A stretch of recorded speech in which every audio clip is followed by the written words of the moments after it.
If you're buying $50 leads, listen up because I'm about to tell you something that lead vendors do not want you to hear.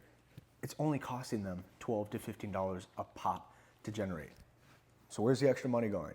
That's what we're going to be covering today. What's up, everybody? I'm VP of Marketing here at BDL. I'm Hagen. I head the sales department here at BDL. And at BDL, we help agents scale to 30K consistent months or more and help them take control of their business. So the topic that I wanted to cover today, obviously this is super casual, no fancy podcast, no fancy editing, straight up information. I wanted to talk about the lead buying scam. Like insurance agents are just taught to just buy leads. And a lot of times when we get on calls with these insurance agents, you can't even be frustrated at them because they're just like kids they're just like kids doing whatever their parents tell them to do. They don't know, dude. They don't know any better. You don't know what so you it's don't like, know at the end of the day. You just like can't even get mad at them, Like they're being told to, hey, buy this $50 or $60 lead that's supposedly exclusive. But the truth is these lead vendors are generating those leads for $10 or $12, and they're making a huge spread off of every single insurance agent. And they keep the insurance agent out of the know, right? They make it sound really complicated. Like, don't run your own Facebook ads. It's super complicated. You're going to lose a lot of money. You'll save money just like buying leads. That's not true at all. Well, it's also because they're preying on the fact that they don't understand basic business principles, right? Because like we come from the online high ticket business world, right? In any business, except for the insurance industry for whatever reason, right? The business self-generates their own leads. Yeah. The business runs ads on Facebook, on Google, on TikTok, on you. Like, it doesn't matter, like fucking flyers or whatever. They find some way to market themselves because they're running a business. And as an insurance agent, what you need to know is that you're a business owner. You're not just a sales rep. This is not a virtual sales job. Whether you like it or not, you're a business owner. So I think what will help the audience is if we go over like, what are the fundamentals of business, right? Yeah. So there's sales. We all know what sales is. There's marketing, there's operations, and there's fulfillment. So we know what sales is. Let's not talk about that, right? Yeah. Let's save marketing for last. What is fulfillment? Fulfillment is like actually fulfilling on the service or whatever product, right? For the insurance industry, it's not necessarily a product or a service. Well, actually, it is a product. Yeah. It's a product, right? But guess what? You don't have to fulfill on that because the insurance companies that you broker with fulfill on the product. You just broker between the insurance company so that there's no fulfillment. So let me give you an example. I used to run a fitness business. Every time that I would close a deal, I would have to fulfill on the coaching service. I would have to write the meal plan. I would have to design the training program. I have to do one-on-one coaching calls. Right. That's fulfillment, right? At some point, I can't, fulfill anymore and I have to hire coaches on my team. Yeah. But when it comes to insurance, the fulfillment is very, very minimal because the insurance companies take care of that. So once you sell a policy, you don't have to worry about that, which is why insurance is a beautiful business model. There's barely any operations because when you're just a small business owner, there's not much to like really operate, and that's just making sure that different departments are doing fine. Yep. So what's the biggest piece? What's the missing piece?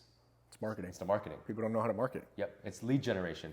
It's getting in front of qualified prospects that you can actually sell the insurance to, but there's this weird toxic culture where they know that a lot of the insurance agents that are being recruited into this industry don't understand the basic fundamentals. Sure. So they start propping up these lead companies, and these IMOs are in bed with these lead companies, and they sell the leads to you and they make money off of you, but they also make the overrides off of you. They make money off of you before you even submit your first policy. Yeah. Like that's how a lot of these IMOs are designed. And honestly, not all IMOs are like that. We talk to a lot of IMOs that we genuinely like. Like, I'm not going to list any names, but there are really, really good IMOs out here that really want to do right by their agents as well as the clients that they serve. But there's also a lot of scumbag IMOs, and that's like where a lot of our content, we make fun of people like that. Yeah. If you take offense to our content on Instagram, you're probably the problem because we only make fun of unethical people. I cannot make that clear enough. So the people like the IMOs or the agents that get offended by our content, I'm like, dude, go kick rocks. Like you're probably not someone we want to work with because you're unethical. I can just tell by the way that you speak or the way that you do business, right? But a lot of insurance agents, this is like their first like big boy job or big girl job. Yeah. It's their first sales job. Yeah. Really. Yeah. So that's why I give them a lot of grace on our sales calls, because they don't know. They don't know any better. Like they're just doing what their upline is telling them to do, and their upline's upline is telling them to do at the end of the day. Because it's like, hey, if everyone else is doing it, if everyone else is making money like this, then I guess I should too. It's weird to be the black sheep and do your own marketing in the insurance industry, even though it's arguably way better. So another thing I'll add to that is like buying leads, it's easy. It's more convenient.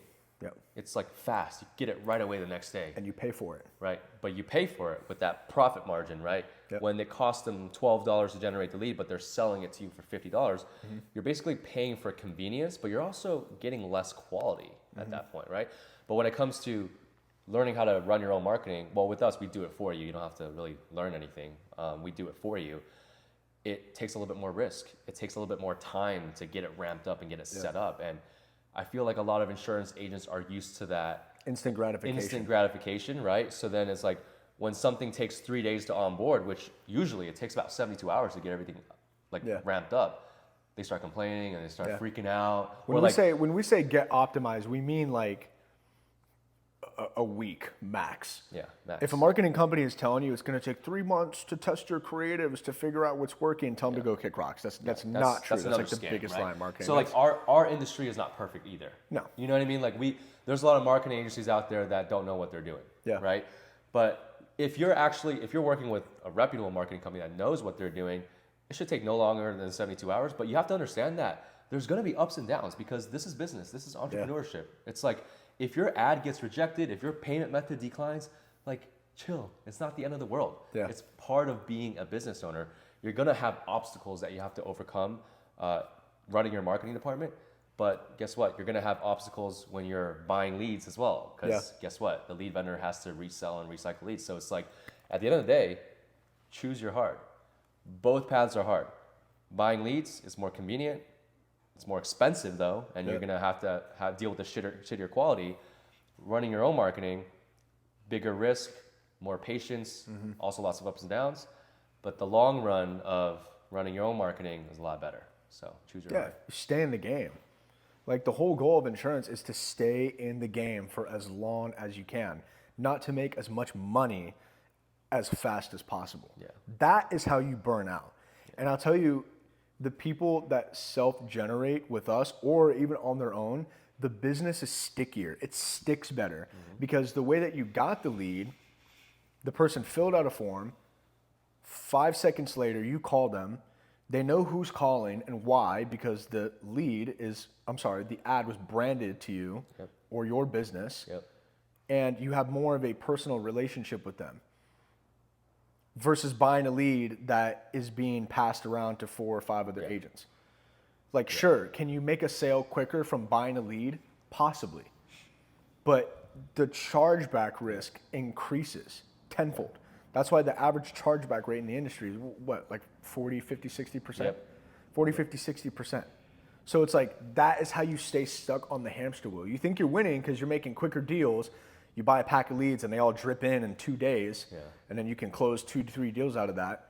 But guess what? A month or 2 later, probably going to get a chargeback. I feel like you're having to put in that work over and over again. I feel like the lead companies, they know that as well, and they prey on the fact that kids want that instant gratification. Yeah, because they're like, you get a chargeback, and now you're like, oh, I got to close more deals. I got to close more deals. How do you close more deals? Buy more leads, right? And what is your upline telling you to do? Buy more leads, right? You just have to talk to more people. No, you don't. You just need more presentations from exclusive people who actually want to talk to you. Bro, and marketing isn't perfect either. Marketing is not perfect. Like, you're still going to get a handful of bad apples in your leads that you generate. That's just business in general. Again, welcome to Business 101. Exactly. Welcome to entrepreneurship, right? And I would say another thing is like the whole idea of like aged leads. To me, it's like it doesn't even make any sense. Because like, why is it called an aged lead? Because what is like? Let's take the definition of aged lead and just define it.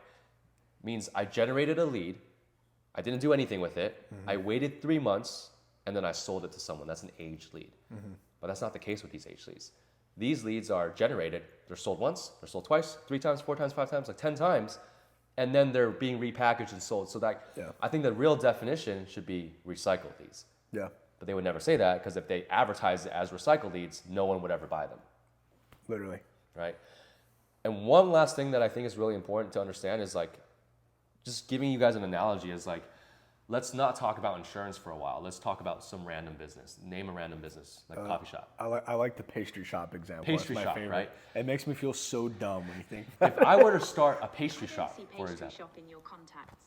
To who? Is that serious? Why is it in British? Okay, anyways, if I were to like start a pastry shop business, right? Yeah. And I want customers for my pastry shop, I'm not gonna look for some lead company that generates specifically pastry shop customer leads for me to get customers for my pastry shop. That makes zero sense. It sounds so stupid when you say it like that. It sounds so dumb. But what am I gonna do? That's what insurance is. Yeah, I'm probably gonna go on Instagram. I'll probably post some content. I'll probably run followers ads. Because I want people to come to my pastry shop. Yeah, right? exactly. I'm not going to buy leads of people looking for pastries. No, I want people to come into my store and buy my pastries. Yep. I don't understand why insurance agents don't. Well, I do understand why insurance agents don't understand that. It's because they don't know. Yeah. Right? A lot of times they're coming in, they're like, well, I'm self-employed. Yeah. I'm a business owner. Yeah.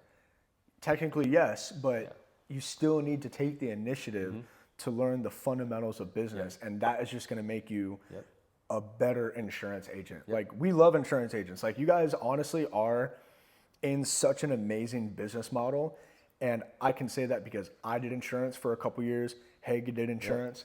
Nick did insurance as well, our head of fulfillment. He's the reason why our clients are so successful in the first place. And a lot of people will say, oh, if insurance is such a good business model, or if your leads are so good, why don't you do it yourselves? It just doesn't make sense to. We used to. We did, but it doesn't make sense to right now. Like, we just make more money helping other people. At the end of the day, we're a marketing company. So I'll leave it with this, like everything that we talked about. Yeah. It's not your fault, but it is your problem that you gotta fix. Say that again.